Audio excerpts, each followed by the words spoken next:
On to our rants and raves, and this week we are going to start with Dan Kennedy.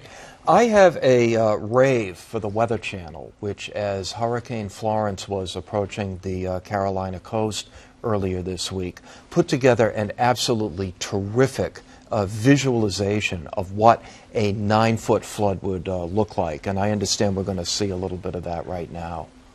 This could be enough to knock you off your feet. It could even float some cars that could be parked on the side of the roadway. This is extremely dangerous, but once we get up into that 6-foot range, look at how high this water goes. Winds pick everything up. Cars would be floating at this point. This water's over my head. Not only does this illustrate the danger of what was coming at people, but it also may have had a public service role in getting some of those dead enders who just didn't want to leave to look at that and say, you know what, we better pack up the station wagon and get out of here. So kudos to the Weather Channel for that. Did they cover any of the dead enders at all? Do you know, because it seems like with every network there is always, you know, the interview with the guy who says he's just going to sit in the basement and watch. I saw this on Twitter. Our cable provider dumped the Weather Channel years ago. Really? All right. Next up we have Tom.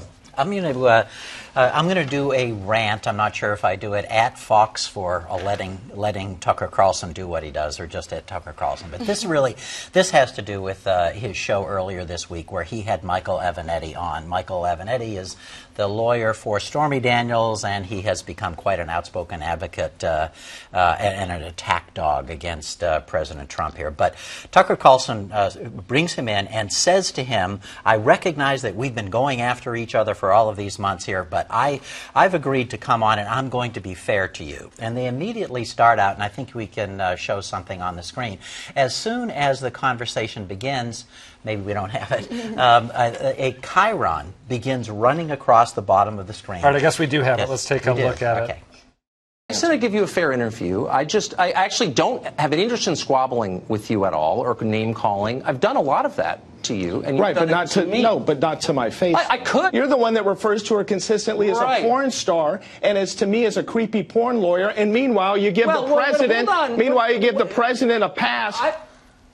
Here's the issue, I think, and it probably relates somewhat to the Howie Carr thing, is Tucker Carlson even to be considered a journalist, or is this pure entertainment? I don't know. But either way, frankly, I don't think he's a journalist, but either way, it seems to me there is a boundary that even people who host opinion shows ought to respect, and to bring someone on as a guest, even knowing it's going to be contentious, and then pull a stunt like that. That, to me, this is high school frat boy kind of stuff that that Fox and I don't know if Tucker Carlson can be shamed, but Fox certainly ought to be ashamed of that crossed the line for me. All right, Callie, you are next. USC did a report headed by Dr.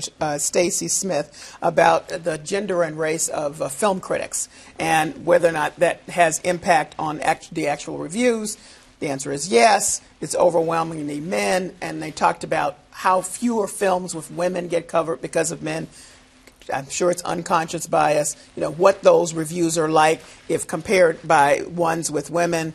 You know, the tone is different, all of that stuff. So her solution is not one I necessarily agree with, but what she's suggesting that the movie houses themselves, the people that make the movies, really insist that there be a broader distribution of critics. It's not in their interest, as you know. Yeah. But I just want to add one thing. I do believe that is why a lot of critics have lost audience, and people have gone to some of the ones online who just are fans, really. They didn't come fully formed with background in film, right? Or whatever, you know. So anyway, it's an interesting way of looking at it. Lylah.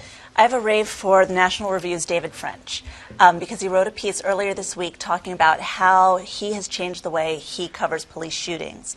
What's interesting about that is he talks about how we have an obligation as journalists to write the truth, even if the truth is not good for our side.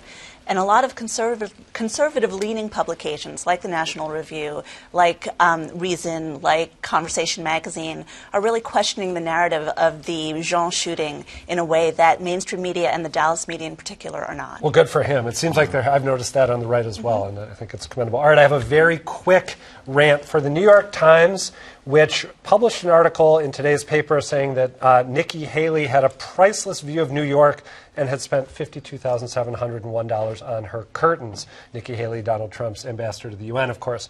Turns out, as mentioned in the piece itself, this decision was not made by Nikki Haley or the Trump administration, but by the Obama administration. The Times has now walked back the story, said they shouldn't have focused on Haley or used her picture. I think it's a little bit late for that big screw up by them.